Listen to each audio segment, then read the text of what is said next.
The slap echoed across Luminara like a gunshot sharp enough to silence the Chopin nocturne bleeding from hidden speakers and freeze every fork halfway to 80 mouths. Serafina Ravenna's cheek burned white-hot, the sting radiating down her jaw and into her throat, where something between a scream and a laugh tried to claw its way out. She didn't let it. Her knees buckled marble-cold and unforgiving against her stockings, the fabric tearing on impact. Around her crystal chandeliers refracted 1,000 judging eyes into kaleidoscope shards. Phones rose like periscopes from the wreckage of a 30-course tasting menu, recording her humiliation in 4K, ready to immortalize the moment a nobody waitress got what she deserved. Giuseppe's face loomed above his jowls, quivering with the kind of rage that comes from men who've spent their lives swallowing insults from people richer than they'll ever be. His hand was still raised, trembling, as if the act of striking her had somehow wounded him too. But it hadn't. The fury in his eyes was pure theater performance art for the real audience. The man in the charcoal suit at table 9 who hadn't moved, hadn't blinked, hadn't acknowledged the chaos erupting 6 feet from his Barolo. Table 9. The mausoleum. 18 months of Tuesdays, 8 o'clock sharp, the same ritual. Dante Volante would arrive flanked by 2 men whose necks were thicker than their skulls, men who wore violence the way other people wore cologne. He'd sit in the curved leather booth that offered a panoramic view of the dining room while keeping his back to bulletproof glass. He'd order without speaking, a slight tilt of his head toward the wine list, a gesture toward the chef's specials board, and Serafina would serve him in silence, refilling his glass before it emptied, replacing his breadbasket before he reached for the last piece, anticipating his needs with the precision of a cardiothoracic surgeon. She'd studied him the way theologians study God, obsessively, fearfully, with the desperate hope that understanding might equal salvation. She knew he drank only Barolo from Piedmont's Langhay Hills vintages, from odd-numbered years when the Nebbiolo grapes soaked up just enough rain to soften their tannins. She knew he never ate seafood because his mother had nearly died from shellfish poisoning when he was 12. She knew he wore platinum cufflinks shaped like ravens, the left one engraved with coordinates that corresponded to a cemetery in Palermo. She knew the scar running from his left cheekbone to his collarbone had come from a garrote wire, not a knife, because the tissue puckered in a way that suggested ligature marks rather than blade trajectory.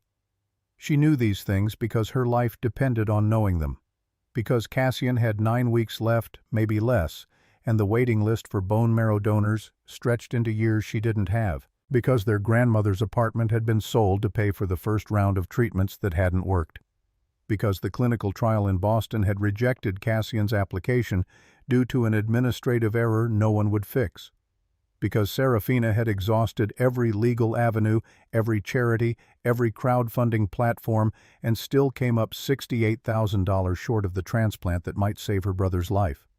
So she'd started watching Dante Volante, not because she believed in fairy tales where monsters became benefactors, but because desperate people make calculations that sober people call insane. Now, on her knees in front of him, those calculations felt less like strategy and more like suicide. Giuseppe's voice cut through the silence, shrill and theatrical. "On your feet, you clumsy bitch, apologize to Mr. Thorne, Donovan Thorne." The man at table 11 whose elbow had knocked his own wine glass into Dante Volante's jacket, who'd pivoted with the practiced ease of a career politician and blamed the nearest scapegoat. Thorne was 50-something, silver-haired, with the kind of tan that came from weekends in the Hamptons and the kind of smile that came from knowing he'd never face consequences. He sat now with his hands folded, enjoying the show, probably already crafting the anecdote he'd tell at his next fundraiser about the clumsy help at that Italian place. Serafina's hands pressed flat against the marble. The floor smelled like lemon oil and old money. Her reflection stared back from the polished stone, distorted, unrecognizable. For a moment she considered staying down, apologizing, crying, playing the part they'd written for her. It would be easier, safer. She could walk out with her job intact, her body unbroken, her future still a slow march toward Cassian's funeral. But then she saw it, Dante Volante's hand resting on the table, fingers drumming a pattern against the linen. Not random, deliberate. 3 short taps, 2 long, 3 short. SOS in Morse code. He was bored. The realization hit her like a second slap. This spectacle meant nothing to him. Giuseppe's rage, Thorne's smugness, her humiliation, all of it was just background noise to a man who'd orchestrated executions over espresso. He wasn't watching her grovel. He was waiting to see if she'd do something interesting. Serafina stood. The room inhaled. Giuseppe's face cycled through confusion, outrage, and something that might have been fear. Thorne's smile faltered. And Dante Volante, for the first time in 18 months, looked directly at her. Her grandmother's voice echoed in her skull, thick with the Corleone dialect that had died with her generation. Ku nesti nesti. Ku resta pierdiri. Who leaves escapes. Who stays loses everything. It was the kind of proverb Sicilians whispered at funerals and christenings, a reminder that survival often meant cowardice, and courage often meant death. Serafina looked at Thorne. Not at his face, but through it, the way her grandmother had taught her to stare down men who thought women were furniture. She let the words slide out in Sicilian, soft and sharp as a blade between ribs. Ku nesti nesti. Ku resta pierdiri. The temperature in Luminara dropped 10 degrees. Somewhere near the kitchen, a water glass shattered. Giuseppe made a choking sound like a man who'd just realized he'd bet his pension on a losing horse. Thorne blinked, uncomprehending, looking around for translation, for context, for someone to explain why this waitress was speaking in tongues. But Dante Volante understood. His fingers stopped drumming. His eyes, gray as winter fog over the Atlantic, locked onto Serafina with the intensity of a predator recognizing another predator in its territory. He rose from his seat in one fluid motion, unfolding his 6'2" frame with the kind of grace that came from years of Krav Maga training and muscle memory drilled into bone. He closed the distance between them in 4 steps. The crowd parted like the Red Sea, phones still raised, but forgotten, held by hands that had gone numb with anticipation. Up close, he smelled like cedar and gunpowder, like something ancient and combustible. The scar on his face caught the light, a pale river cutting through tanned skin. His voice, when it came, was barely above a whisper, but it carried the weight of a pronouncement. Repeat that. Serafina's pulse hammered in her throat. Every instinct screamed at her to run, to apologize, to laugh it off as a joke. But Cassian was dying, and desperation had burned away her survival instincts and replaced them with something colder. It's an old saying. Dante's head tilted bird-like. Corleone dialect. Dead 60 years. Only 3 people left alive know it. He paused. Who taught you? My grandmother. Before she passed. Something flickered across his face, too fast to name. Recognition. Grief. Calculation. His hand moved, and for a second Serafina thought he was reaching for a weapon. Thought this was the end. Thought her gamble had failed and she'd die on the same marble where she'd served appetizers to oligarchs and senators. But he just extended his hand, palm up, waiting. Your name? Serafina Ravenna. The room held its breath. Dante's fingers closed around air, then dropped. He turned to Giuseppe, who'd gone the color of raw dough. She's done here. Final check. Tonight. Giuseppe stammered. Of course, Mr. Volante, immediately. My office. Midnight. Refuse and you're not just fired. You're erased. He didn't wait for an answer. He walked back to table 9, retrieved his coat, left 4 crisp $100 bills on the table without looking at the check, and disappeared through Luminara's bronze doors with his guards trailing like shadows. The silence that followed felt apocalyptic. Then everyone started talking at once, a tsunami of speculation and scandal. Serafina stood frozen, her grandmother's words still burning on her tongue, her future collapsing and expanding simultaneously into something she couldn't name. Giuseppe grabbed her arm, hissing, "Get your things. You've got 2 hours to show up or spend the rest of your short life looking over your shoulder." He stormed off. Thorne had already slipped out a side exit, probably calling his lawyer. The other diners returned to their meals with the determined focus of people pretending they hadn't just witnessed a public execution. Serafina walked to the staff room on legs that didn't feel like her own. She changed out of her uniform, hands shaking so badly she had to try 3 times to button her jeans. Her phone buzzed. A text from Cassian's nurse, platelet count dropping. Doctor wants to discuss hospice options. She stared at the words until they stopped making sense. Then she opened her banking app. $680. 17,000 hours of work at $8.50 an hour, plus tips, and she had enough to cover 2 weeks of Cassian's pain medication. Her reflection in the locker room mirror looked like a stranger. Bruise already blooming on her cheek, eyes, 2 bright mouths set in a line that belonged on someone harder, older, already dead inside. Her grandmother had looked like that near the end after the cancer had eaten through her lungs, but before it took her mind. She'd grabbed Serafina's wrist with skeletal fingers and rasped, "Promise me you'll be smarter than your father. Smarter than me. Smart enough to survive." Serafina had promised, and here she was about to walk into the lion's den at midnight because she'd been smart enough to learn a dead language and stupid enough to use it. She took the subway to St. Vincent's, rode the elevator to the oncology ward, found Cassian asleep in a room that smelled like bleach and defeat. He looked like a ghost, already skin translucent enough to see the veins beneath hair gone from the latest round of chemo, body whittled down to angles and shadows. 21 years old, and he weighed 98 pounds. Serafina sat in the chair by his bed and held his hand, careful not to disturb the IV lines. She stayed until 11:15, memorizing the sound of his breathing, the way his fingers twitched in sleep, the faint freckles on his collarbone that were the only part of him that still looked alive. Then she kissed his forehead and left before he could wake and ask why she was crying. The cab to Volante Tower cost $32 she couldn't afford. The building rose 70 stories above Midtown Manhattan, all black glass and sharp edges, the kind of architecture that looked like it could kill you if you got too close. The lobby was empty except for a security guard who checked her ID against a list, nodded once, and gestured toward a private elevator at the back. The elevator had no buttons.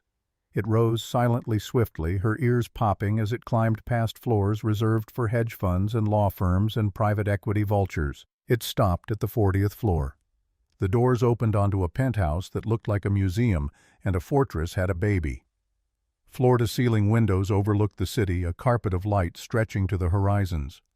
The furniture was all leather and steel, expensive but sparse, chosen for function rather than comfort. Bookshelves lined one wall filled with volumes in Italian, Russian, Mandarin. A painting dominated another wall, a Caravaggio reproduction, Judith beheading Holofernes, all shadow and violence and female rage. Dante Volante sat at a glass desk in front of the windows backlit by the city, so his face was half in shadow. He didn't look up when she entered. He was staring at something on his desk, something small and black and gleaming. Serafina's eyes adjusted. A chess set, hand-carved onyx pieces, white queen already toppled. "Sit." She sat in the chair across from him. The leather was cold through her jeans. Dante finally looked up, and the weight of his attention felt like gravity doubling. "Your grandmother, Isabella Ravenna, worked for my family 40 years ago, housekeeper at the estate in Connecticut. She taught me that phrase when I was 8 years old after my father's men shot a traitor in our kitchen and made me watch while they cleaned the blood off the tiles." Serafina's throat went dry. "She never mentioned working for your kind. Because I was a child, not a monster yet." He leaned back, fingers steepled. "She was kind to me, brought me biscotti when my mother was too drunk to cook, taught me Sicilian to honor my grandfather.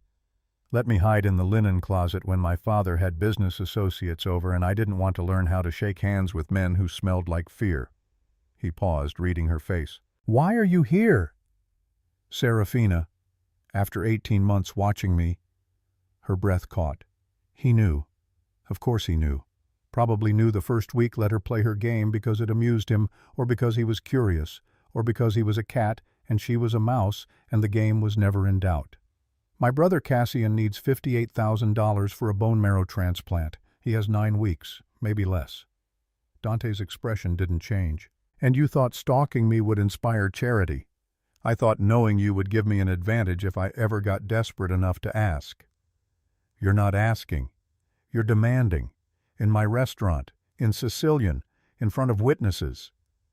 His lips curved, not quite a smile. "That takes balls or stupidity. Which is it? Does it matter I need money? You have it. I'm willing to work for it. Doing what? Serving risotto, you make $8.50 an hour. At that rate you'll earn $58,000 in approximately 6,900 hours. That's 2.7 years. Cassian doesn't have 2.7 years. Then give me a job that pays better." Dante stood, walked to the window.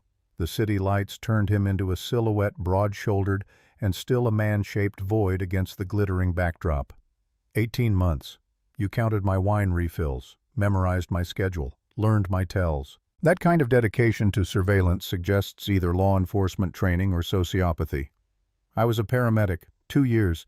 I know how to observe patients, anticipate deterioration, recognize patterns. It's not that different from reading people. You dropped out. Cassian got sick. Dante turned back to her. In the ambient light, his scar looked like a crack in marble, something broken but still holding together through sheer will. "I'm going to make you an offer. You can accept or refuse. But if you refuse, you walk out that door, and I ensure Cassian never gets on another transplant list. Not in New York, not in America, nowhere." Serafina's blood turned to ice. "You'd kill a dying man to prove a point.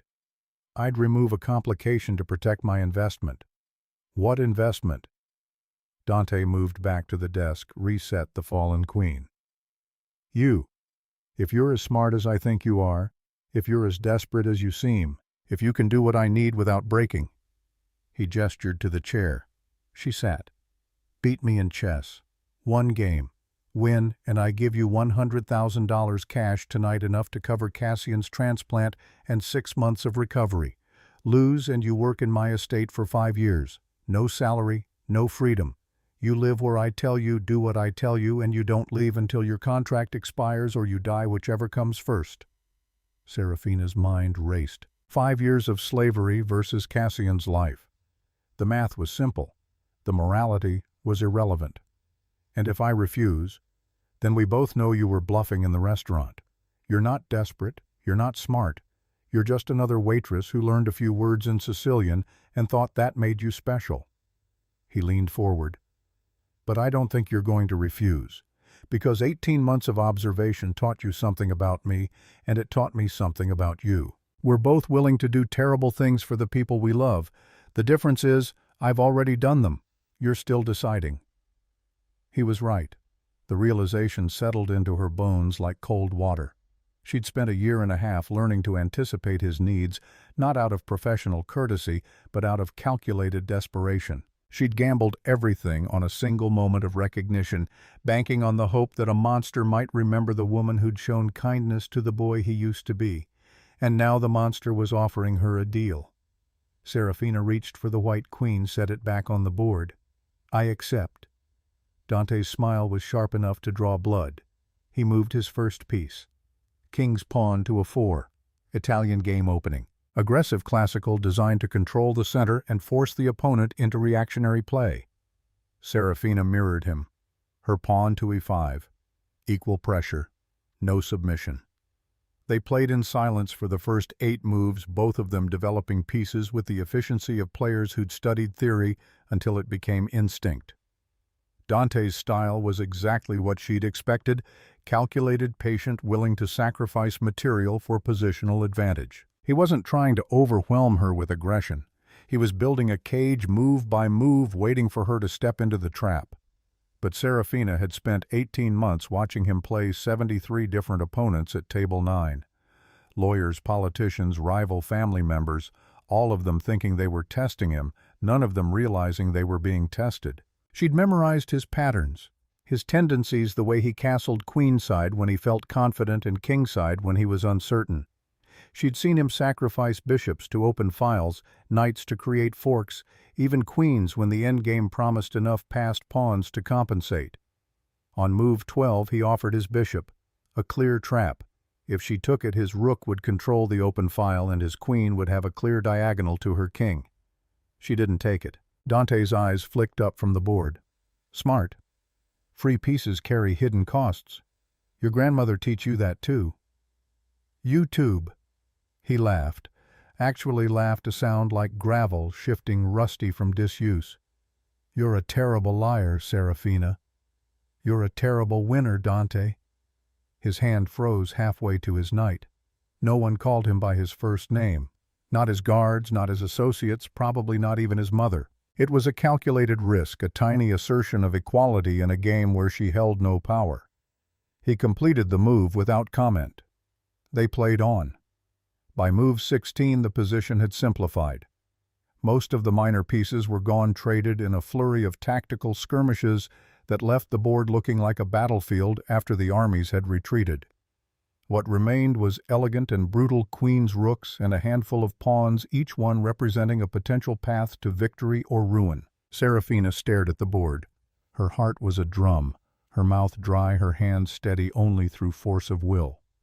She'd reached the critical moment, the point where theory ended and intuition began. She could play safe, defend, try to grind out a draw and hope Dante would consider it close enough to victory. Or she could do something insane.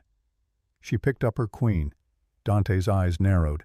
Serafina moved it forward deep into enemy territory, offering it to 3 different pieces. A sacrifice so obvious it looked like a blunder. "You're throwing the game. I'm playing 5 moves ahead. You taught me." "I never taught you anything." "Wrong." She met his gaze. "I've watched you play 73 times. Tuesday nights, table 9 after dessert.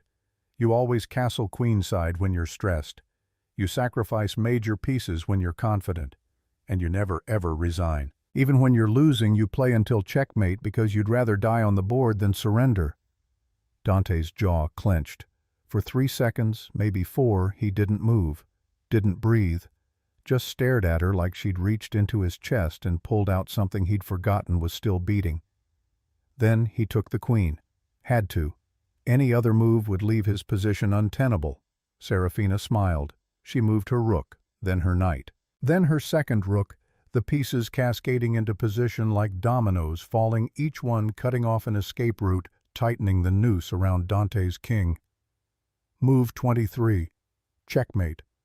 Dante stared at the board, at the elegant trap she'd built around his arrogance, at the ruins of his carefully constructed defense. His king stood alone, surrounded with nowhere to run and no pieces left to intervene. He leaned back in his chair, stared at the ceiling, and then slowly began to clap. The sound echoed through the penthouse, sharp and mocking, and something else. Respect, maybe. Or recognition. 18 months. You studied me for 18 months. I told you. I needed an advantage.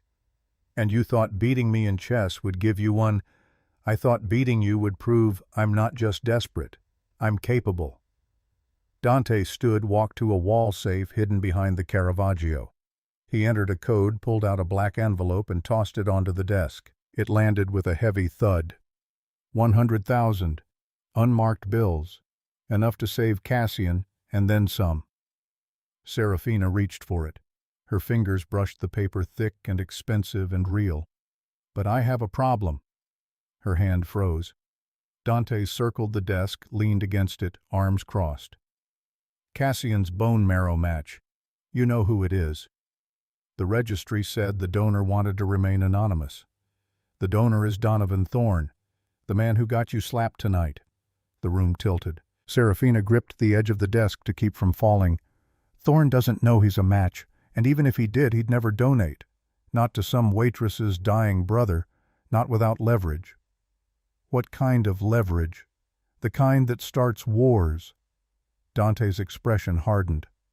"Thorne is consolidating power, buying up Port Authority contracts, laundering money through construction unions, building an alliance with the Bellamy family. If I force him to donate to Cassian, I'm declaring that I own him, that his body, his blood, his biology are mine to command. The other families will see that as an act of aggression, and they'll respond in kind."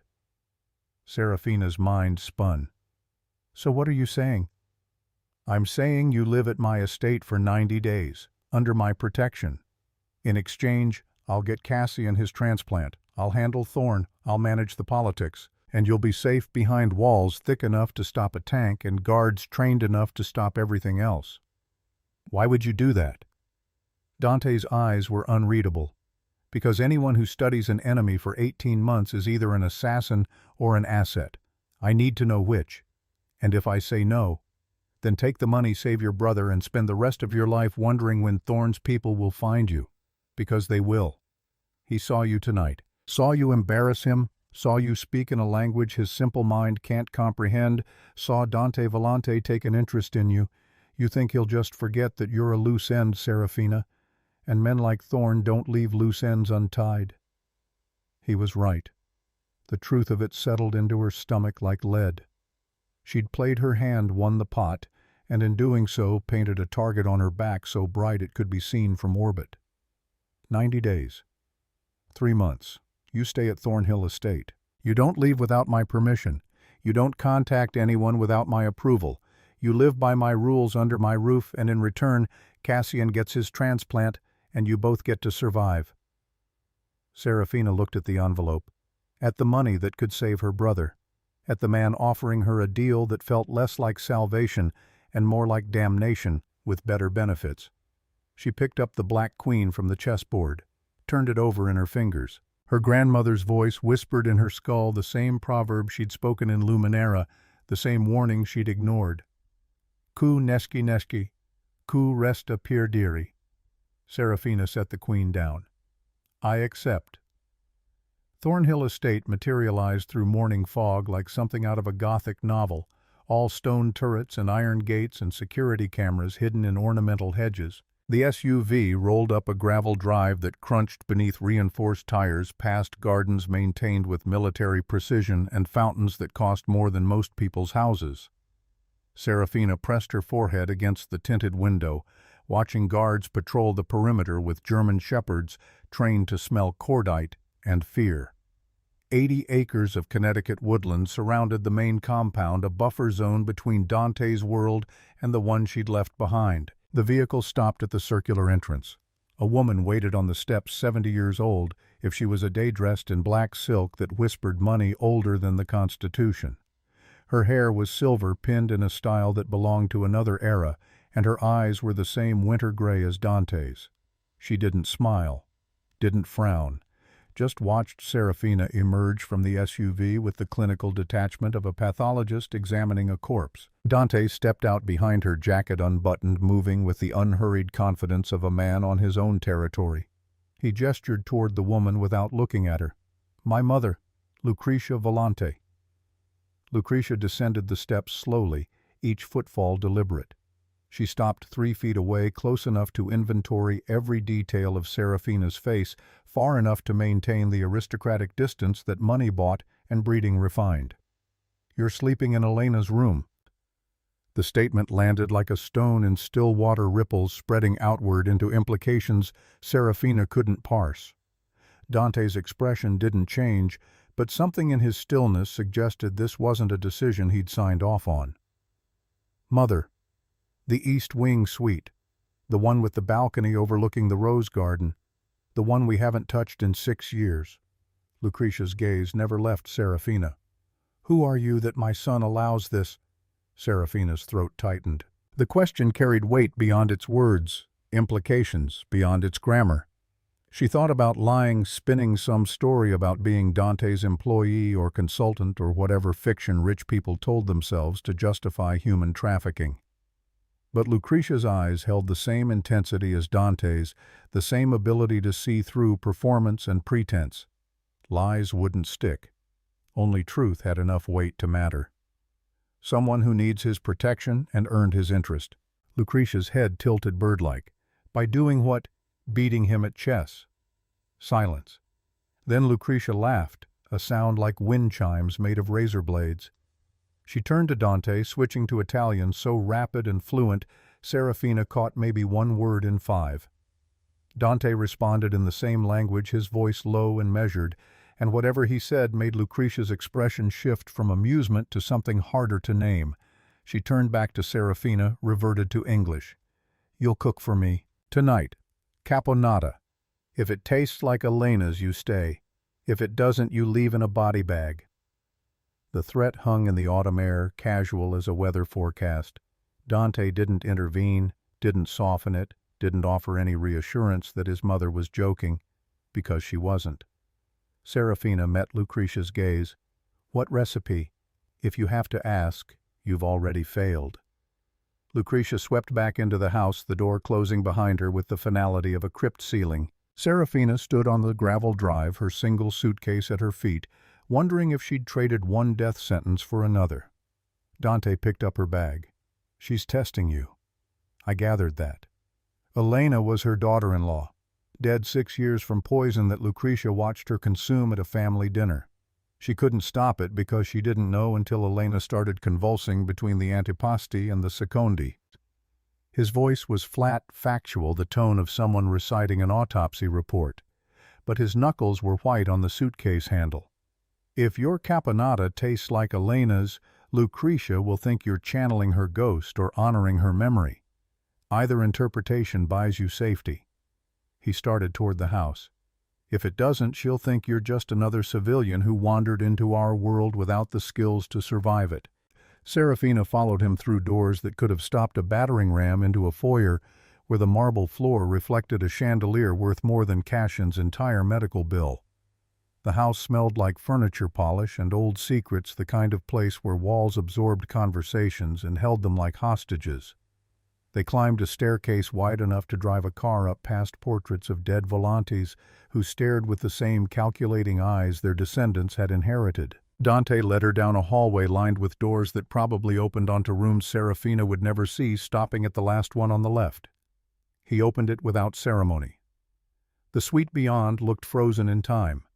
A four-poster bed with silk curtains, an armoire carved from mahogany, a vanity cluttered with perfume bottles and jewelry boxes, and framed photographs of a woman who looked like Lucretia 30 years younger, smiling in a way that suggested she'd forgotten what came next.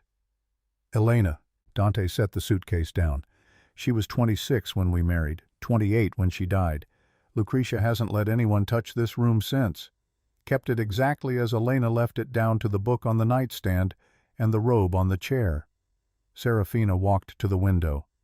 The view overlooked gardens that probably required a full-time staff to maintain roses blooming in defiance of October's creeping frost. Beyond the gardens, the woods stretched dark and deep, a natural barrier that was probably also littered with motion sensors and tripwires. Why did your mother give me this room? Because she wants to know if you're worthy of what Elena had, or if you're just another vulture picking at our family's bones. He moved to the door, paused with his hand on the frame. The light from the hallway cast his shadow long across the Persian rug. The kitchen is on the main floor, fully stocked. Chef Marco handles meals for the household, but tonight he'll defer to you. His jaw tightened. Don't disappoint her, Serafina. Lucretia doesn't give second chances. She gives first chances in funerals. He left. The door clicked shut. Serafina stood in a dead woman's room, surrounded by a dead woman's things, about to cook a dead woman's recipe for a mother who'd watched her die and never forgiven the world for it. She sat on the bed. The mattress was firm, expensive, probably replaced regularly despite the room's museum quality. Her phone buzzed. A text from the hospital Cassian stable. New treatment plan pending insurance approval. When can you visit? She typed back. Soon. I promise. The lie tasted like copper. She had no idea when Dante would let her leave. No idea if the 90 days started now or after some arbitrary milestone he hadn't mentioned. She was trapped in a gilded cage, playing house in a dead woman's room, about to cook her way into the good graces of a matriarch who tested loyalty with eggplant and tomatoes. The absurdity of it hit her like a wave. She started laughing, then couldn't stop the sound echoing off walls that had probably heard worse. When the laughter finally died, she wiped her eyes and stood.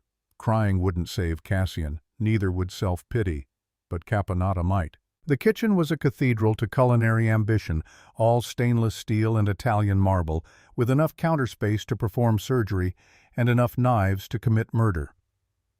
Chef Marco was a compact man in his 50s, tattooed forearms crossed, watching her enter with the suspicious glare of someone whose territory had just been invaded. Mrs. Volante says you're cooking tonight. Just the caponata. Elena's recipe is in the family cookbook. I can pull it. I don't need it. Marco's eyebrows climbed. You know it by heart. My grandmother taught me, before she died. That seemed to soften him marginally. He gestured to the walk-in refrigerator. Ingredients are fresh. Eggplant came in this morning from a farm upstate. Tomatoes are San Marzano imported. Olives are Castelvetrano. Don't insult them by burning anything.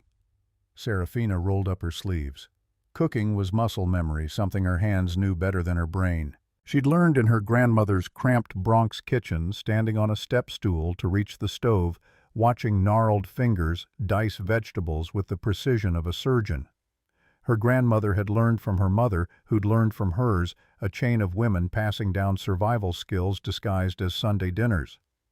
She started with the eggplant, cutting it into cubes, salting it to draw out the bitterness. While it wept into a colander, she prepped the other ingredients: celery, onions, capers, olives, tomatoes.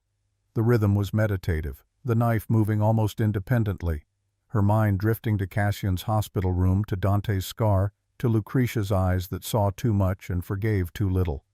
The eggplant ready, she heated olive oil in a pan, added the cubes, watched them turn golden and soft. Then the aromatics filling the kitchen with the smell of Sicily, of her grandmother's apartment of Sunday afternoons, when the world outside was concrete and garbage, but the air inside was thick with garlic and basil and love.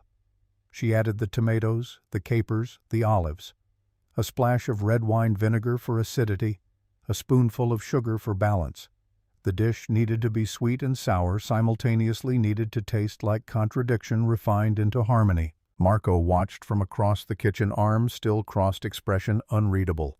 When she added the final ingredient, pine nuts toasted until fragrant, he nodded once. "Maybe you won't die tonight." High praise.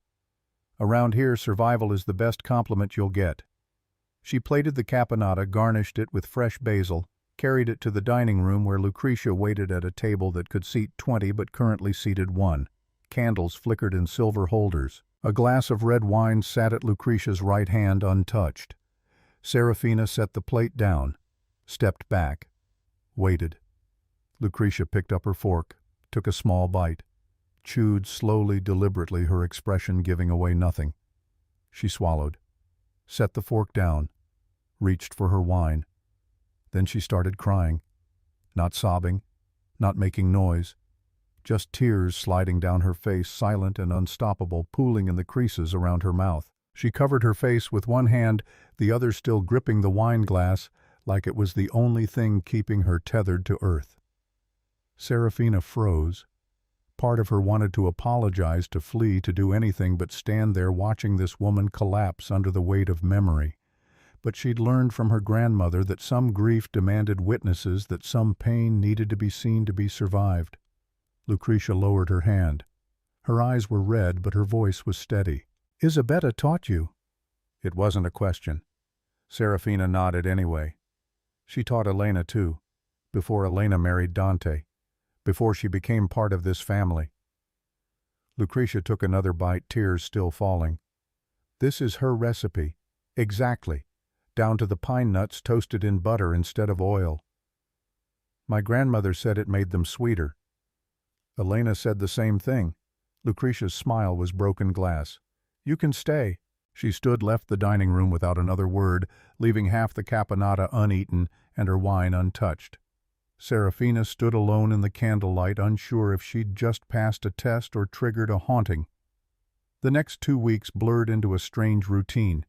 Mornings she'd wake in Elena's room, dress in clothes that had appeared in the armoire overnight, designer labels her exact size, chosen by someone who understood both fashion and function. She'd eat breakfast in the kitchen with Marco, who'd warmed to her after the caponata incident and now treated her like a promising apprentice.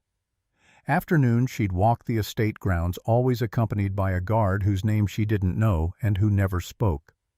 Dante was absent, gone to the city on business that nobody explained, and Serafina knew better than to ask about. Lucretia appeared at unpredictable intervals, sometimes joining Serafina for tea in the sunroom, sometimes passing her in hallways without acknowledgement.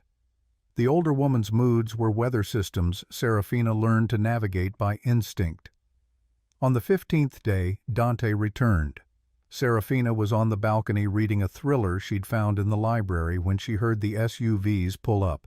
She looked down to see Dante emerge, jacket off, shirt sleeves rolled up, talking into a phone in rapid Italian. He looked exhausted, shadows under his eyes deep enough to hide in. He glanced up. Their eyes met. He ended the call. 20 minutes later, someone knocked on her door. She opened it to find Dante standing in the hallway, hands in his pockets, studying her with the same intensity he'd shown across the chessboard. "Walk with me." It wasn't a request. They descended the stairs in silence, exited through French doors onto a gravel path that wound through the gardens. The sun was setting, painting the sky in shades of blood and copper. Guards patrolled the perimeter at a discreet distance, close enough to intervene, but far enough to pretend privacy. Dante spoke first. "Cassian's transplant is scheduled, 3 weeks from today. Thorne agreed to donate." Relief flooded through her, so intense she had to stop walking. "How did you—" "Thorne's daughter Genevieve needs a kidney. She's been on the transplant list for 3 years. I moved her to the top." "How?" "By reminding the transplant board that their hospital receives generous donations from the Volante Foundation and that generosity is contingent on their continued cooperation." Serafina's stomach turned. "You blackmailed them." "I incentivized them. There's a difference. Not to the person who got bumped down the list." Dante's jaw tightened. "That person is 67 years old with stage 4 renal failure and a life expectancy measured in months. Genevieve is 22 with her whole future ahead of her. The math is cruel, but it's not complicated. And Thorne? What did you tell him? That if he donated to Cassian, I'd save his daughter.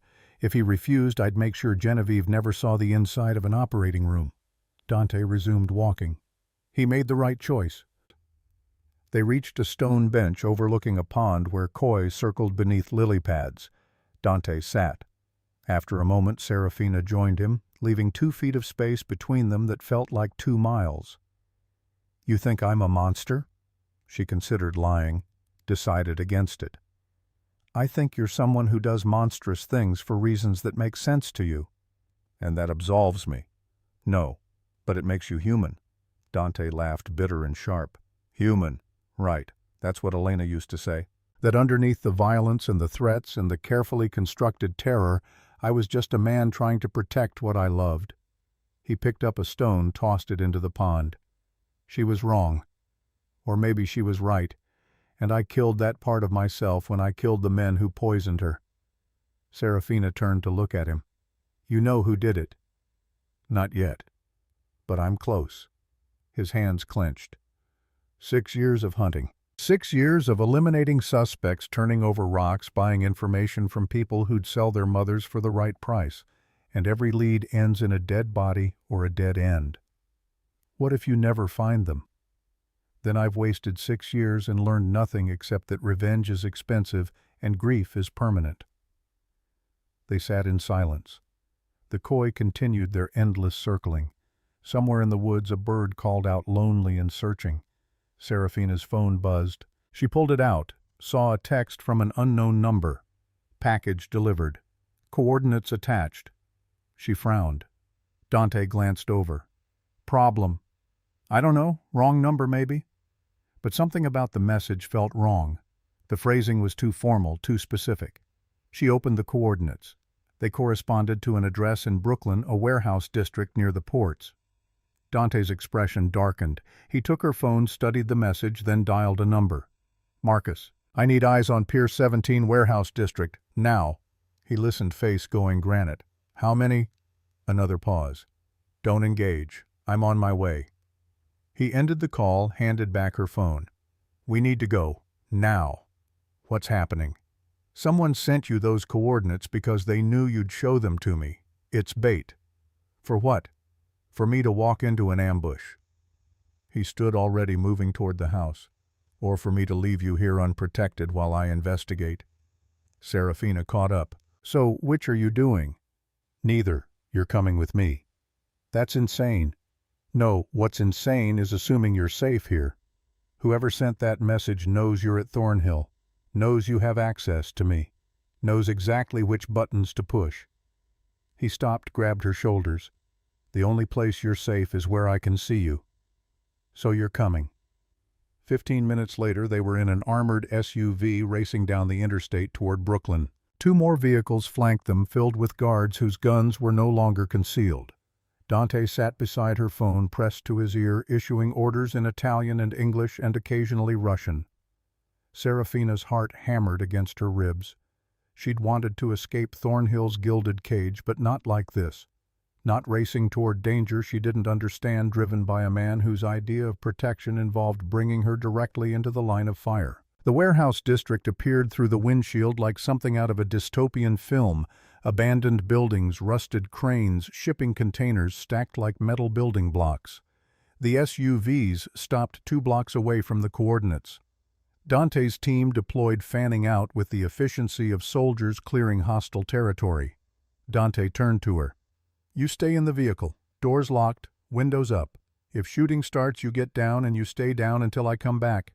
And if you don't come back, then the driver has instructions to take you to a safe house in Pennsylvania and keep you there until the war is over."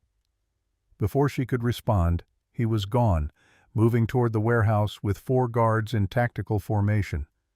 Serafina watched through tinted windows, hands clenched in her lap, every muscle screaming at her to run or fight or do anything except sit here like cargo waiting to be claimed. The warehouse loomed ahead, dark and silent. No lights, no movement, no obvious threats, which meant the threat was anything but obvious. Dante's team reached the entrance. One guard picked the lock, another tossed in a flashbang, the explosion lighting up the interior in a strobe of white.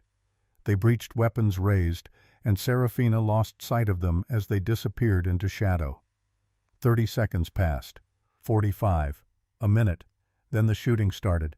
Not a few shots, not a brief exchange. A full-scale firefight, the sound echoing off metal and concrete, turning the warehouse into an echo chamber of violence.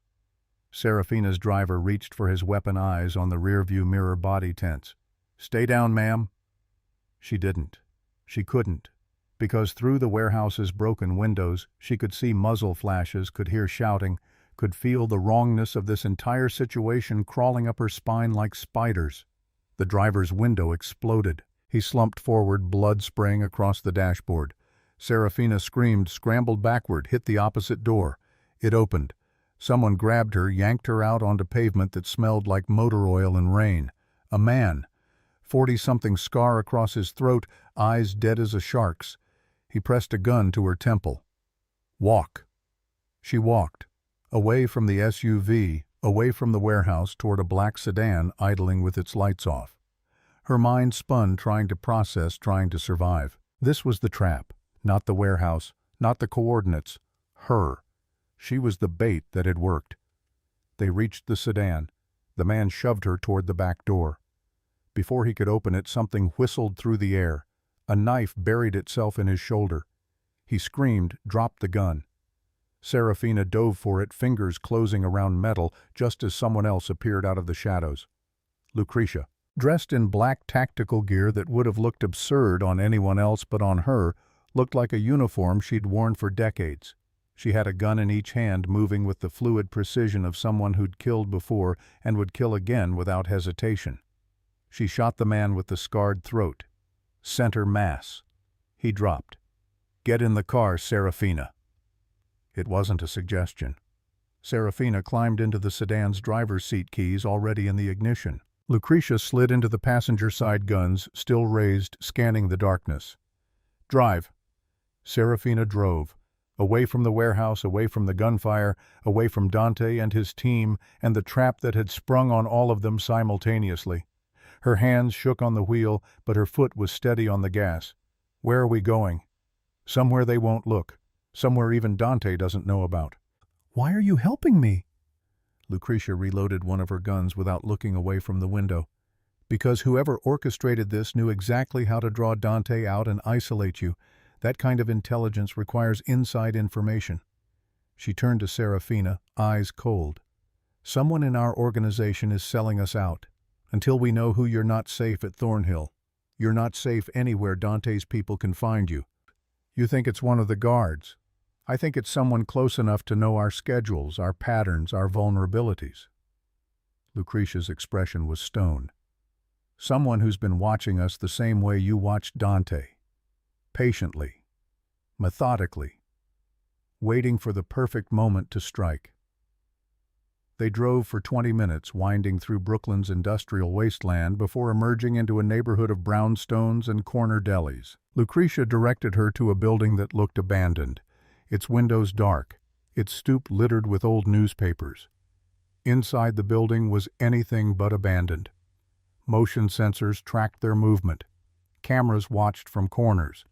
And when they reached the third floor, a door opened to reveal an apartment that looked like a safe house designed by someone with unlimited budget and zero sentimentality. Lucretia locked the door behind them. "We stay here until Dante confirms the situation is contained." "What about him? What if he's—" "Dante has survived worse than a warehouse ambush.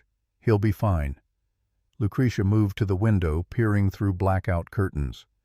"But you won't be if we don't figure out who betrayed us." Serafina sank onto a couch that had probably been selected for durability rather than comfort. Her mind was still catching up to her body, still processing the driver's death, the gun at her temple. Lucretia appearing like some geriatric action hero. "How did you know to follow us?" "I didn't. I was already tracking that warehouse. I've had surveillance on it for 3 weeks ever since I intercepted communications suggesting someone was planning to target Dante." Lucretia's jaw clenched. "When I saw you leave Thornhill, I knew it was happening tonight." "You could have warned him." "And risk the traitor knowing I was onto them? No. Better to let the trap spring and follow the threads back to whoever set it. Using us as bait. Using you as bait. Dante was always going to survive. He's too paranoid to die easily." Lucretia turned from the window.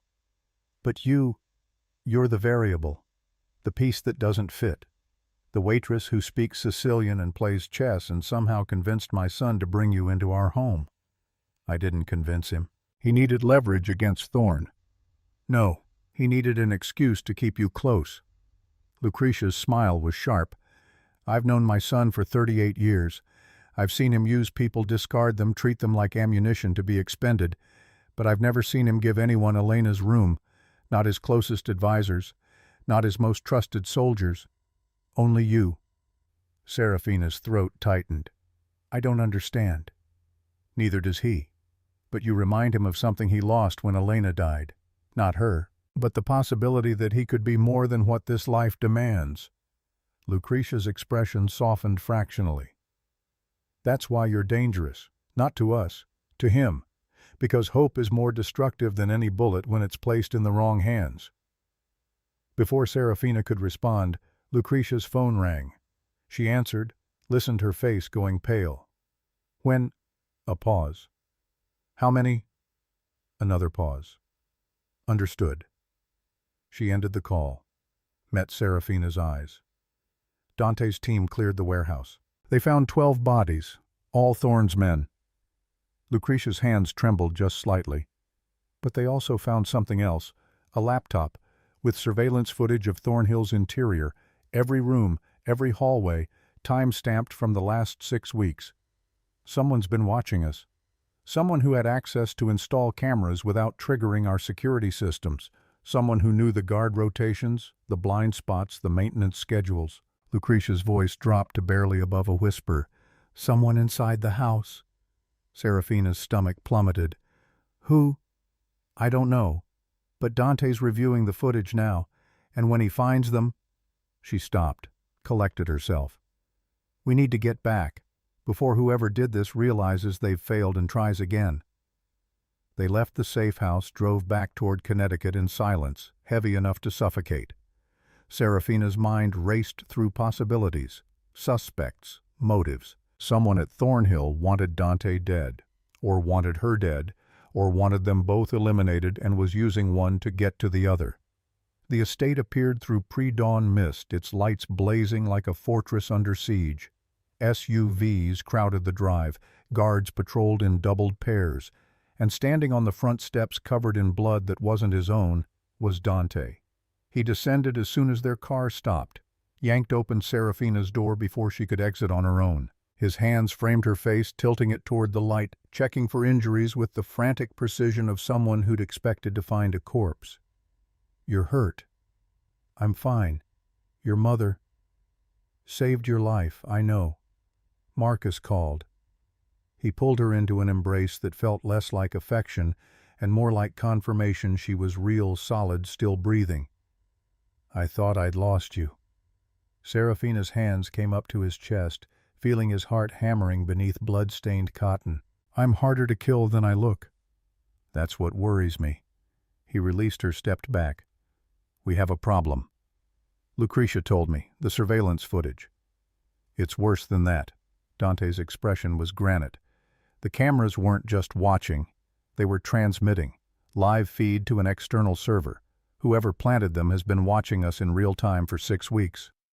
Have you identified them? Not yet, but I've narrowed it down to 4 people with the necessary access and technical skills.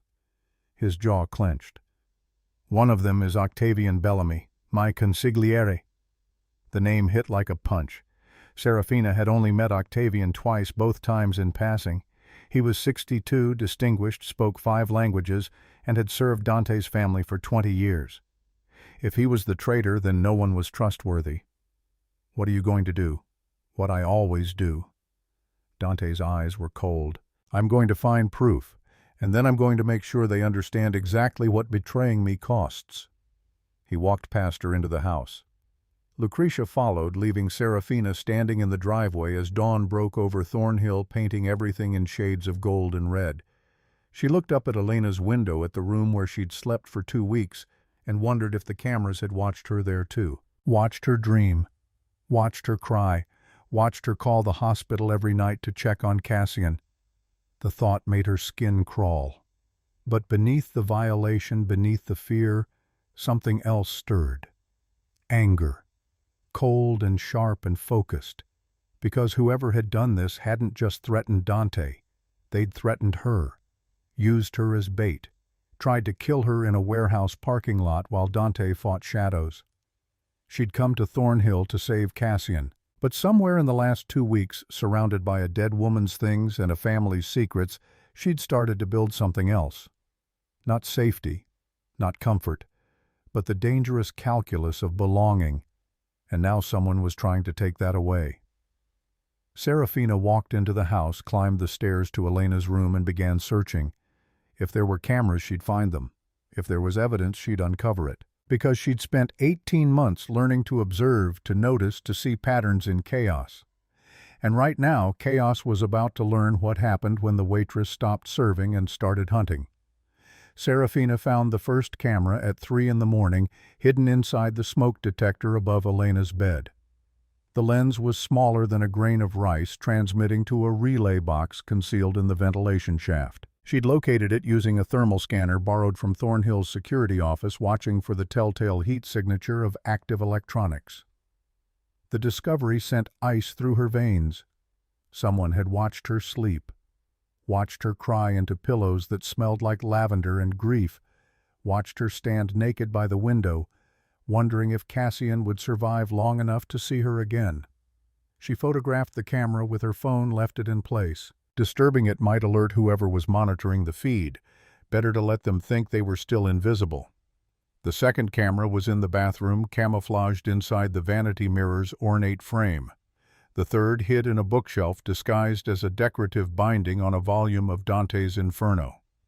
By dawn, she'd catalogued 7 cameras in Elena's suite alone, each one positioned for maximum coverage with minimal detection risk. Serafina descended to the kitchen where Marco was already prepping breakfast, his hands moving through familiar routines with the muscle memory of decades. He looked up when she entered, took in her appearance, unwashed hair, yesterday's clothes, eyes red from hunting surveillance equipment instead of sleeping. You look like death. I feel worse. She poured coffee from the industrial-sized pot, added sugar, until it was almost syrup. Marco, how long have you worked here? 23 years. Started as a line cook when Dante's father still ran things. You knew Elena. His hands stilled on the cutting board. Everyone knew Elena. Hard not to when she was the only light in this house. Did she have enemies? She was married to Dante Volante. That made her everyone's enemy by association. Marco resumed chopping onions with vicious precision. But if you're asking who wanted her dead specifically, that's a shorter list, and Dante's been working through it systematically for 6 years. What if he missed someone? Then that person is either a ghost or a genius. Marco looked at her directly. Why the questions? Serafina hesitated. Trust was currency in Dante's world, and she was still figuring out exchange rates. But Marco had served, Elena had mourned her, had watched Dante hollow himself out, searching for her killer. If anyone deserved honesty, it was him. I found surveillance equipment in my room, professional grade, installed recently. Marco's knife clattered onto the counter. How recently? Within the last 6 weeks, maybe less. That's when you arrived. He wiped his hands on his apron, face pale. Someone's been watching you since day one. Or watching Dante through me. Either way, you're compromised. Marco moved to the kitchen's service entrance, locked it. Does Dante know? Not yet. I wanted to map the full scope before reporting. That's brave or stupid. Haven't decided which. Marco pulled out his phone. I'm calling Lucretia. She needs to know there's been a breach. Before he could dial, the kitchen door burst open. Octavian Bellamy entered, flanked by 2 guards Serafina didn't recognize. The consigliere looked exactly as he had the 2 previous times she'd encountered him, distinguished in a gray suit, silver hair combed back, expression set in the mild friendliness of someone accustomed to being obeyed without question. But his eyes were different, sharper, calculating, fixed on Serafina with the intensity of a predator who'd just realized the prey was armed.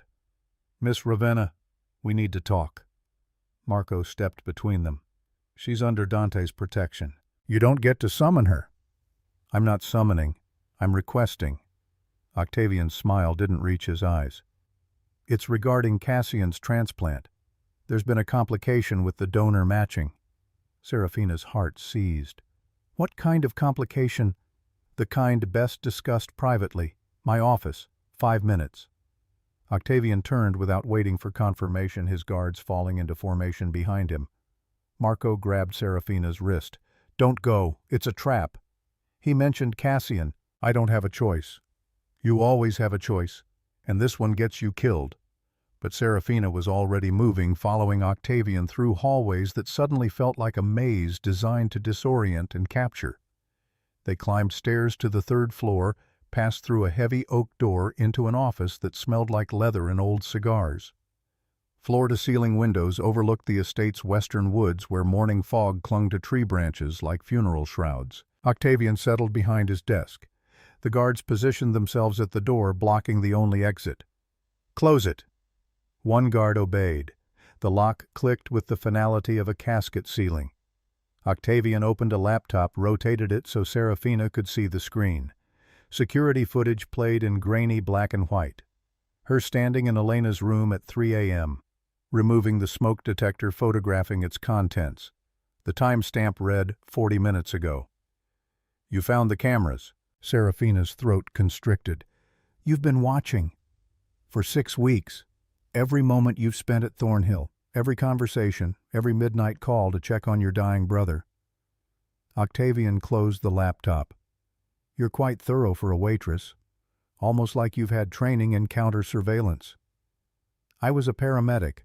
We're trained to notice details.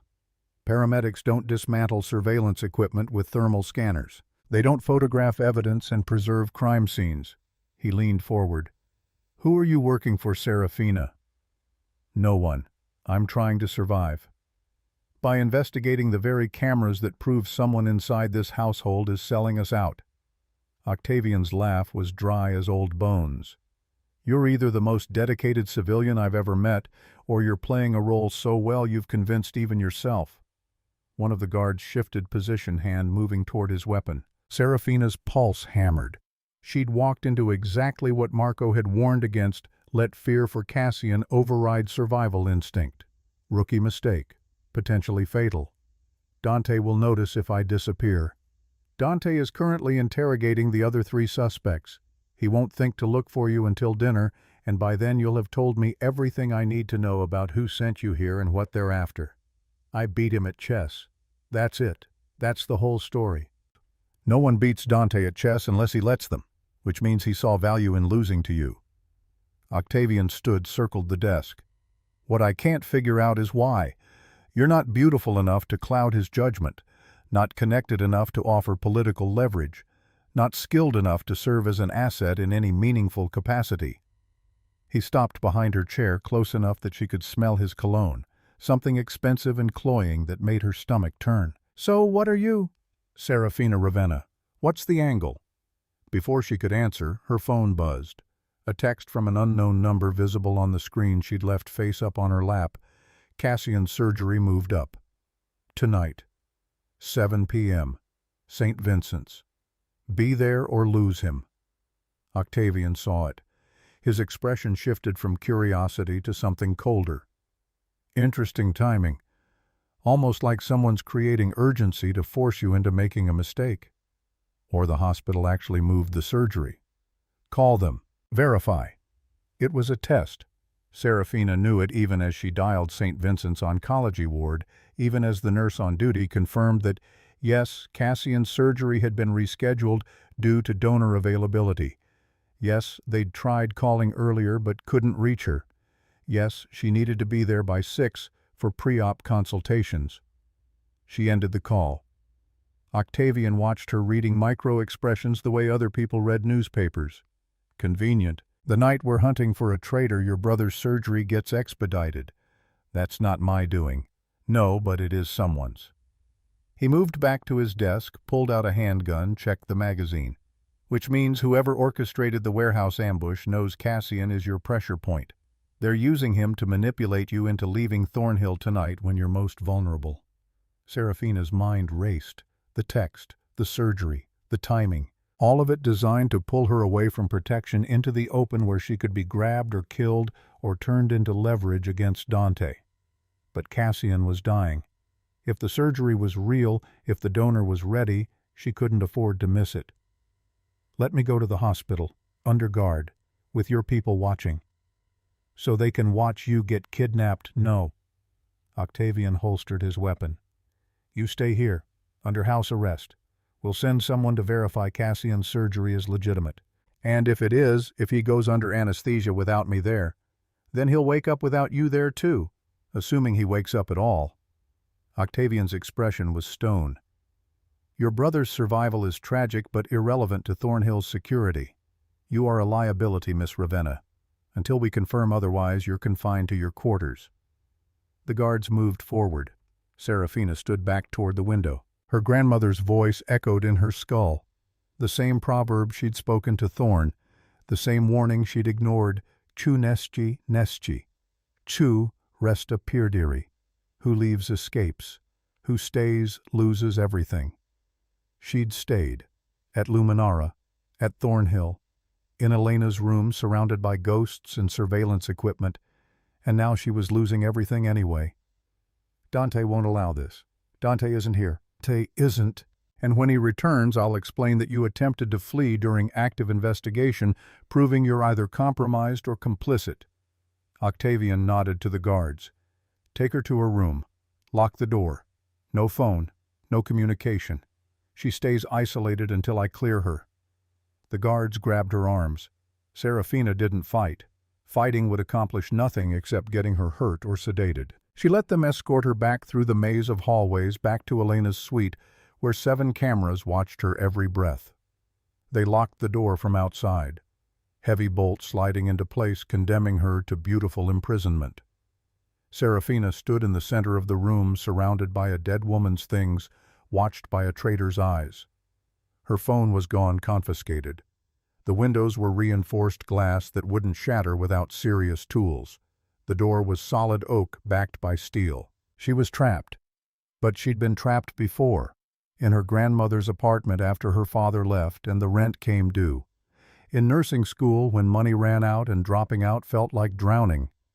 In Luminara's kitchen when Giuseppe screamed about broken plates and threatened deportation he couldn't enforce. Serafina had learned that traps were just problems requiring creative solutions. She went to the bookshelf, pulled down the volume of Dante's Inferno containing the 3rd camera, opened it carefully, revealing the hollowed interior where electronics nested. The camera was wired to a battery pack and transmitter, all of it compact enough to hide inside a book. She'd seen similar setups during her paramedic training when they'd covered emergency communication systems and field expedient medical alerts. The principle was the same: wireless transmission to a receiver that could be anywhere within a quarter-mile radius, which meant the person monitoring these cameras was either on the estate or close enough to pick up the signal. Serafina dismantled the camera, careful not to disconnect the power. She needed it, active, needed whoever was watching to think nothing had changed. But she could redirect it, reorient the lens, make it see what she wanted it to see instead of what it was designed to capture. She positioned the book on the windowsill, angled so the camera pointed outward toward the woods. Then she draped a scarf over the lens, creating a veil that would blur the image without completely obscuring it. To anyone monitoring it, would look like the camera had been bumped or shifted accidentally, but it bought her a blind spot, a corner of the room where she could work without being observed. Serafina moved to the vanity, the one place in the suite where Elena's presence felt most tangible. Jewelry boxes lined the surface, each one containing pieces that probably cost more than Cassian's transplant. She opened them methodically, searching for anything useful. In the third box, beneath pearl earrings and a sapphire bracelet, she found a folded piece of paper. Old, yellowed, covered in handwriting that matched the diary entries she'd seen in the library. Elena's handwriting. Serafina unfolded the note. The paper was fragile, threatening to tear at the creases, but the words were clear, written in English instead of Italian, probably because Elena had wanted to keep this particular message private from anyone who might search her things. If you're reading this, I'm already dead, and if I'm dead, it means Octavian Bellamy succeeded where others failed. He's been embezzling from the Volante accounts for 15 years. I found the records hidden in offshore shell companies. I told Lucretia. We planned to confront Dante together after my birthday dinner. But Octavian knew. He poisoned my meal before we could expose him. Lucretia saw me die but doesn't know why. She thinks it was the Bellamy family, our rivals. She doesn't know the real enemy is already inside. Tell Dante. Make him understand. The monster who killed me sat at our table and smiled while I convulsed. He's been beside Dante for 20 years, advising him, guiding him, ensuring Dante never looks too closely at the finances. By the time anyone realizes, Octavian will have stolen everything and disappeared. Don't trust him. Don't believe him. And whatever you do, don't let him get you alone. The note was signed with Elena's initials and dated 3 days before her death. Serafina's hands shook. Elena had known, had tried to warn someone, anyone, had hidden this note in a jewelry box inside a room she knew Dante would preserve exactly as she left it, banking on the hope that someday someone would search and find and understand. And Serafina had found it, 6 years too late to save Elena, but maybe not too late to save Dante. She photographed the note with the hidden camera she'd repositioned, hoping whoever was monitoring would miss it in the blur. Then she folded it carefully, tucked it into her bra where it couldn't be taken without a fight. The door handle rattled, someone testing the lock. Serafina moved away from the vanity, positioned herself on the bed, affecting the posture of someone defeated and waiting. The bolt slid back. The door opened. But it wasn't the guards. It was Lucretia. She entered carrying a tray with tea and sandwiches, moving with the casual authority of someone who owned every inch of this estate and everyone in it. She set the tray on the bedside table, locked the door behind her. "Octavian has you under house arrest." "I noticed. He believes you're either compromised or complicit in the surveillance breach." "What do you believe?" Lucretia poured tea, added honey. "I believe you're a girl who speaks Sicilian and cooks like my dead daughter-in-law and somehow convinced my son to care about another human being for the first time in 6 years, which makes you either a miracle or a threat. Can't I be both?" "Not in this house." Lucretia handed her a cup. "Drink. It's not poisoned. If I wanted you dead, you'd already be dead." Serafina drank. The tea was Earl Grey, strong enough to strip paint, exactly how her grandmother used to make it. "Cassian's surgery is tonight. They moved it up." "I know. I verified it myself. The donor is ready. The surgical team is prepped. If you're not there by 6, they'll postpone indefinitely." Lucretia's expression was granite, which is exactly what someone wants. They're using your brother to force you into the open. Then let me go with protection. Your people, Dante's people, an army if necessary. And if the army is compromised, if the traitor who installed those cameras is among the guards assigned to protect you. Lucretia shook her head. No, we keep you here until we've identified the leak. Cassian could die. Yes, and I'm sorry for that, truly. Lucretia's voice softened fractionally. But sacrificing you to save him accomplishes nothing except giving our enemies exactly what they want. Serafina's chest tightened. She thought about Cassian in his hospital bed, skeletal and weak, waiting for a surgery that might never happen because she was trapped in a dead woman's room playing chess with devils. She thought about her grandmother who'd fled Sicily to build a life in America, only to die broke and bitter in a Bronx apartment that smelled like mildew.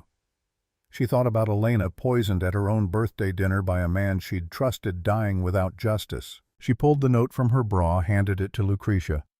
I found this, in Elena's vanity. She knew Octavian was embezzling. She was going to expose him the night she died. Lucretia read the note.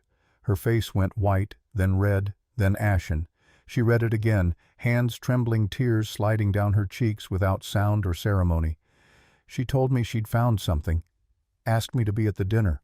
I thought, Lucretia's voice cracked, I thought she was going to announce a pregnancy. She'd been sick in the mornings. I assumed the sickness was probably early poisoning, testing dosages to find the lethal amount without being obvious. Lucretia crushed the note in her fist. Octavian has been with this family for 20 years. He held Dante when he was born, taught him to shoot, advised him through the transition when his father died. We trusted him. Elena trusted him too. It got her killed. And now he's isolated you, locked you away. Told my son you're under investigation. Lucretia's eyes went cold. He's positioning you as the traitor so no one looks at him, and when you inevitably try to escape to reach Cassian, he'll have you killed and blame it on whoever hired you. Except no one hired me. I know, but proving that requires evidence Octavian has 6 years to bury. Lucretia stood paced to the window. We need to draw him out, make him reveal himself. How? By giving him what he wants. You vulnerable and desperate trying to reach your brother. Lucretia turned smile sharp as a blade. We let you escape. The plan was insane, which meant it might actually work. Lucretia would create a distraction, a fire in the West Wing controlled but convincing enough to draw guards and trigger evacuation protocols. During the chaos, Serafina would slip out through the service entrance, the one used by kitchen staff and maintenance crews, the one least likely to be watched because it required crossing through multiple locked checkpoints. Lucretia would provide keys, a car, cash, and a tracker sewn into Serafina's jacket lining, invisible to casual inspection, but broadcasting her location to Lucretia's private security team. If Octavian is monitoring you, he'll follow. Try to intercept before you reach the hospital. And then we catch him in the act, record everything, bring it to Dante with Elena's note. Lucretia's expression was steel. Octavian has spent 6 years covering his tracks. Tonight, we make him run, and running men leave trails. At 5:45, smoke alarms shrieked through Thornhill like mechanical banshees. Serafina heard shouting footsteps thundering past her door, the organized chaos of guards executing emergency procedures. She waited 30 seconds counting heartbeats, then tested the door. Unlocked. Lucretia had kept her promise. She slipped into the hallway, moving with the swift efficiency of someone who'd memorized floor plans and guard rotations. The house was bedlam. Guests being evacuated from the West Wing, staff running with fire extinguishers. Dante's voice somewhere in the distance barking orders in Italian. Serafina reached the service stairs, descended 3 floors without encountering anyone. The kitchen was empty. Marco gone to help coordinate the evacuation. She grabbed the keys Lucretia had hidden beneath a cutting board, exited through the delivery entrance into cold November air that smelled like smoke and pine. A sedan waited where Lucretia had promised, engine-running doors unlocked. Serafina got in, drove through the service gate that opened automatically, emerged onto the main road that wound through Connecticut countryside toward the interstate. She made it 5 miles before the tail appeared. Black SUV, tinted windows, driving 2 car lengths back. Not close enough to be obvious, but close enough to follow if she ran. Serafina's phone buzzed. Lucretia's number. I see them. 2 occupants, driver and passenger. Can't identify at this distance. Should I try to lose them? No. Lead them to the hospital. My team is already in position. We'll intercept when they make their move. Lucretia's voice was calm, clinical. And Serafina, if this goes wrong, if they get to you before we can intervene, fight. Elena didn't. She trusted Octavian until the poison was already in her bloodstream. Don't make her mistake. The line went dead. Serafina drove. The SUV followed. Miles passed beneath tires that hummed against asphalt, carrying her closer to St. Vincent's, closer to Cassian, closer to whatever trap was closing around her like teeth. She reached the hospital at 6:20, parked in the visitor lot. The SUV stopped 3 rows away, occupants still invisible behind tinted glass. Serafina got out, walked toward the hospital entrance with every nerve screaming danger, every instinct demanding flight. The automatic doors slid open. She entered the lobby, took the elevator to the 4th-floor oncology ward where Cassian was being prepped. He looked impossibly small in the hospital bed, IV lines snaking into veins that were collapsing from overuse. But his eyes were open, aware, and when he saw her, his smile was the most beautiful thing she'd ever witnessed. You came. I promised, didn't I? She took his hand, careful not to disturb the monitors. How are you feeling? Like I'm about to get a new lease on life, or die trying. His laugh was weak. The doctors say Thorne's marrow is a perfect match. 98% compatibility. Best odds I've had in 2 years. You're going to survive this. Yeah, and then I'm going to get strong enough to ask why you look like you haven't slept in a week and why there are men in the parking lot watching you through binoculars. Serafina's blood froze. What men? Black SUV. 3 rows from your car. They've been there since you arrived. Cassian's grip tightened. Sarah, what's happening? What did you do? Before she could answer, her phone buzzed. Text from Lucretia. Octavian just arrived. East entrance. He's alone. Moving toward oncology. Serafina stood. I need to go. What number? Surgery is in 20 minutes. I'll be back. I promise. She kissed his forehead. You're going to be fine. Better than fine. You're going to live. She ran. Out of the room, down the hallway, following signs toward the east entrance. Nurses called after her, but she ignored them, focused only on reaching Octavian before he reached Cassian, before he used her brother as leverage or bait or a bargaining chip in whatever endgame he'd orchestrated. She found him near the elevator suit, immaculate expression, calm. He saw her and smiled. Serafina, I hoped you'd be reasonable. Stay away from my brother. I'm not here for Cassian. I'm here for you. He gestured toward a service hallway. We need to talk. Privately. Anything you say, you can say here. No, I really can't. His hand moved inside his jacket, not drawing a weapon, just showing he had one. Walk with me, or I make a call and Cassian's donor suddenly develops complications that prevent surgery. Serafina's mind raced. Lucretia's team was outside watching the SUV, waiting for Octavian to make a move. But if he'd come alone, if he'd sent decoys in the SUV while approaching from another direction, they wouldn't be in position to help. She was alone, again. What do you want? To offer you a choice. Come with me quietly, tell me who you're working for, and Cassian gets his surgery. Refuse, and he spends his last days wondering why his sister abandoned him. You're using a dying man to coerce me into confessing to crimes I didn't commit. I'm using leverage. It's what this family does. Octavian's smile was arctic. You should have stayed in Luminara, Serafina, served your tables, counted your tips, lived your small, safe life. But you got ambitious, thought you could play in our world without paying the price. I beat Dante at chess. That's my only crime. No. Your crime was making him care, making him vulnerable, making him human again after Elena died, and he became something harder, colder, easier to control. Octavian's expression darkened. He was perfect when he was broken, followed my advice without question, never looked too closely at the finances. Never wondered why the accounts never quite balanced, and then you showed up and reminded him what it felt like to protect something fragile. You killed Elena because she found your embezzlement. I killed Elena because she was going to take everything I'd built. 20 years of skimming, investing, preparing for retirement. She would have destroyed that in a single conversation. He stepped closer. Just like you're going to destroy it now if I don't eliminate the problem. Lucretia knows. I found Elena's note. She knows everything. Octavian's composure cracked. You're lying. The note was in Elena's vanity. She wrote it 3 days before you poisoned her. She documented everything. The shell companies, the offshore accounts, the pattern of theft. Serafina pulled out her phone, showed him the photo she'd taken. Lucretia has the original, and by now so does Dante. For 3 seconds, Octavian didn't move, didn't breathe, just stared at the phone like it was a gun pointed at his head. Then he lunged. Serafina dodged muscle memory from self-defense classes her grandmother had insisted on. Octavian's hand grazed her jacket fingers, closing on air. She ran sprinting back toward the oncology ward where there were witnesses, cameras, people who would see what happened and couldn't be silenced. But Octavian was faster.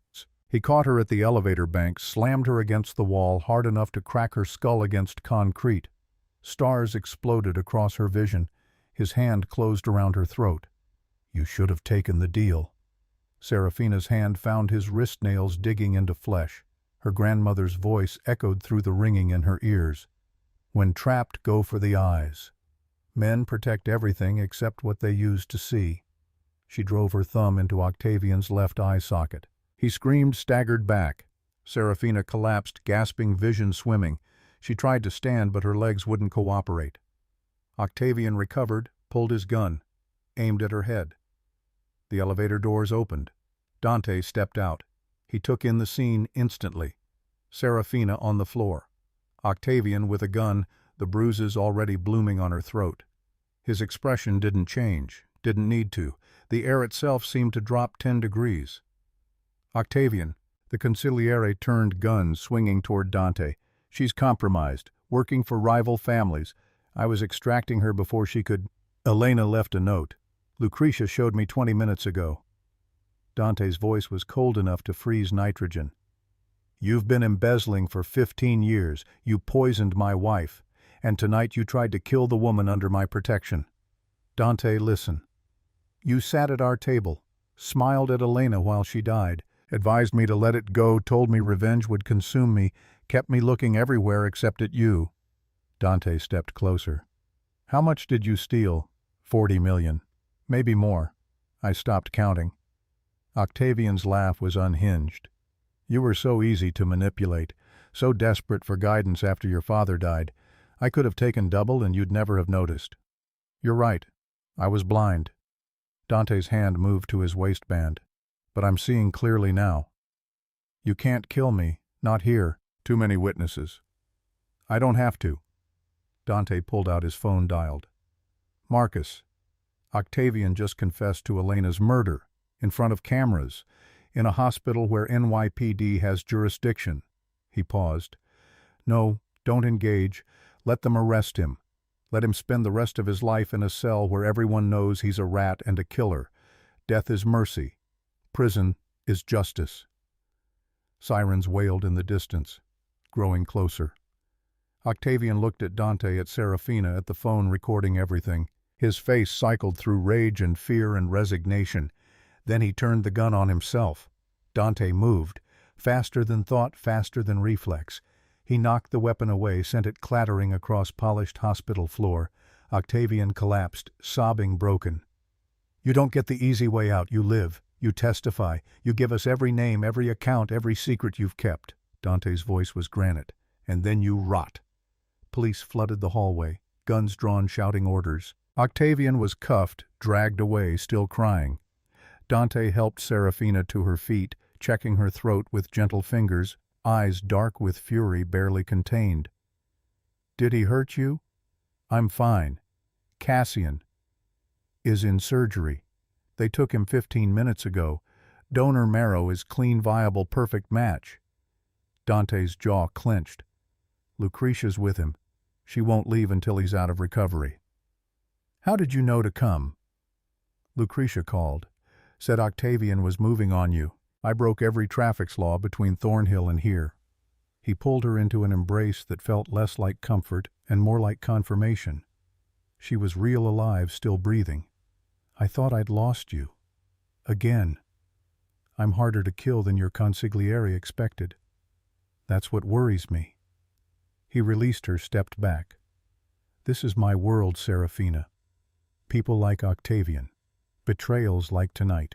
Violence that doesn't stop just because you want it to. If you stay, I know what I'm choosing. Do you? Because there's no going back. You've seen too much. Know too much. You're either in or you're a liability that has to be managed.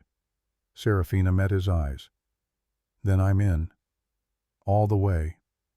Dante's expression shifted. Something that might have been relief or might have been resignation. Then we do this right. No more surveillance. No more secrets. You want to be my partner?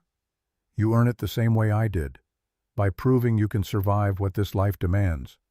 What does it demand? Everything, and then a little more. 6 months later, Serafina stood in Thornhill's war room surrounded by men who'd spent decades in the family business, watching her with expressions ranging from skepticism to outright hostility. Dante sat at the head of the table, Lucretia to his right, and to his left the empty chair he'd designated for his new consigliere, for her. Vittorio Castellano, 70 years old and mean as a snake, leaned forward. You're asking us to accept a woman as consigliere. That's not how this works. This is exactly how it works. I make decisions. You follow them. Dante's voice allowed no argument. Serafina Ravenna saved my life twice, uncovered a traitor who'd been stealing from us for 15 years, and proved herself capable of surviving threats that would have killed seasoned soldiers. She's a civilian. So was I, once. Dante gestured to Serafina. She earned her seat. Now she has to keep it. Serafina walked to the empty chair. Didn't sit. Instead, she pulled out a chess set, placed it on the table in front of Vittorio. One game. You win, I resign. Never come back. I win, you accept me as consigliere without question. Vittorio's eyes narrowed. You're serious? Deadly. The old man laughed. Fine. Let's see what you've got. They played. The room watched in silence as pieces moved across the board, as Vittorio deployed strategies refined over decades, as Serafina countered with the precision she'd learned from studying Dante and the creativity she'd inherited from her grandmother. 9 moves. That's all it took. Vittorio stared at the board, at his king trapped between Serafina's rook and knight, at the checkmate he hadn't seen coming until it was too late. He looked up at her, expression unreadable. Then he extended his hand. Welcome to the family. Serafina shook it. Then she sat in the chair that had been empty since Octavian's arrest, the chair that represented power and responsibility and danger in equal measure. Dante caught her eye. Smiled. The kind of smile that suggested he'd known exactly how this would play out, had planned it from the moment he'd offered her Elena's room. The meeting continued. Discussions of territories, shipments, political alliances. Serafina listened, learned, contributed when she had insight worth sharing. By the time they adjourned 3 hours later, she'd earned grudging respect from half the room and outright acceptance from the other half. Lucretia approached as the men filed out. Elena would have liked you. You think so?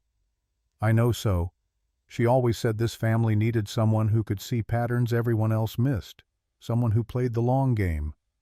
Lucretia smiled. You did exactly that. 18 months of watching Dante, 6 weeks surviving Octavian's surveillance, 22 hours from escape to confrontation. You played every hand perfectly. I got lucky. Luck is what you call strategy when you don't want to intimidate people. Lucretia touched Serafina's shoulder. Take care of my son. He pretends he doesn't need it, but he does. She left.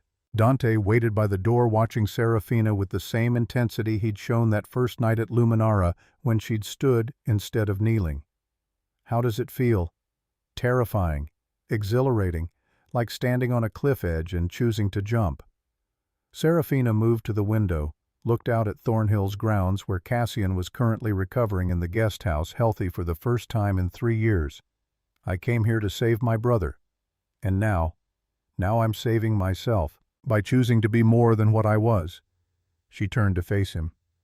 My grandmother used to say, "Ku nesci nesci, ku resta perdere," who leaves escapes, who stays loses everything. Do you believe that? I used to, but I think she was wrong. Serafina smiled. Sometimes staying means you lose who you were and become who you're meant to be.